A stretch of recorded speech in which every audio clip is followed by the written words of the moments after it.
નમસ્કાર, સંદેશ ન્યૂઝના ડિજિટલ પ્લેટફોર્મમાં હું છું આપની સાથે માલવી।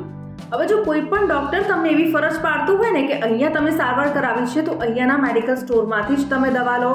યા તો પછી નીચે મેડિકલ સ્ટોર છે ત્યાં તમને દવા મળી જશે, પરંતુ હવે એવું નહીં થઈ શકે, કારણ કે ફૂડ એન્ડ ડ્રગ્સ વિભાગ દ્વારા એક પરિપત્ર બહાર પાડવામાં આવ્યો છે, જેની અંદર જે સંચાલકો હોય છે હોસ્પિટલમાં તેમને કહેવામાં આવ્યું છે કે તમારે સાઇન બોર્ડ લગાવવું પડશે,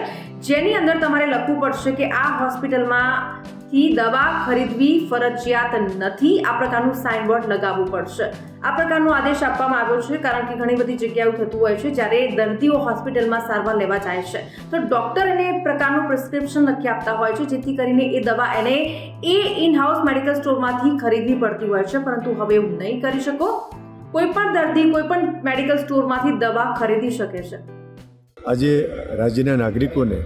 ઘણી વખત દર્દીઓને હોસ્પિટલની અંદર જે દવાની દુકાન હોય ત્યાંથી હોસ્પિટલો ફરજ પાડતી હોય છે કે દવાઓ તમારે ફરજિયાત અહીંથી જ ખરીદવી,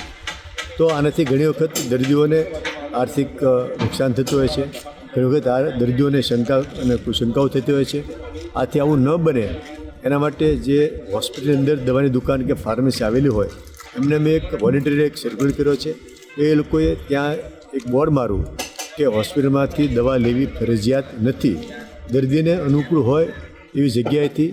કે એમના ઓળખીતાના પાસેથી અથવા તેમનું જ્યાં ડાયરેક્ટ દર વખતે દવાઓ ખરીદતા હોય દવાની દુકાનમાંથી કે જેનિક દવાઓ ખરીદવાનો એક એમને ચાન્સ મળે, એના માટે એક આ નિર્ણય લીધો છે, જેનાથી રાજ્યના નાગરિકોને જે ફરજ પાડવામાં આવતી હતી કે દવાઓ અમુક હોસ્પિટલોમાં સ્ટોરમાંથી જ લેવી, તો એનાથી ઘણી વખત એ બ્રાન્ડેડ દવા હોય,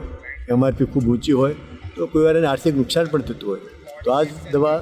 જો ત્યાં કેમિસ્ટ લખે કે દર્દીને અહીંથી દવા લેવી ફરજિયાત નથી, તો દર્દી એને અનુકૂળ જગ્યાએથી એ જેનિક દવા ખરીદી લે તો એને આર્થિક નુકસાન પણ ન થાય અને વ્યાજબી દવા પણ મળી રહે। તો આવા જ અપડેટેડ વિડીયોઝ જોવા માટે સંદેશ ન્યૂઝના ડિજિટલ પ્લેટફોર્મ સાથે જોડાયેલા રહો।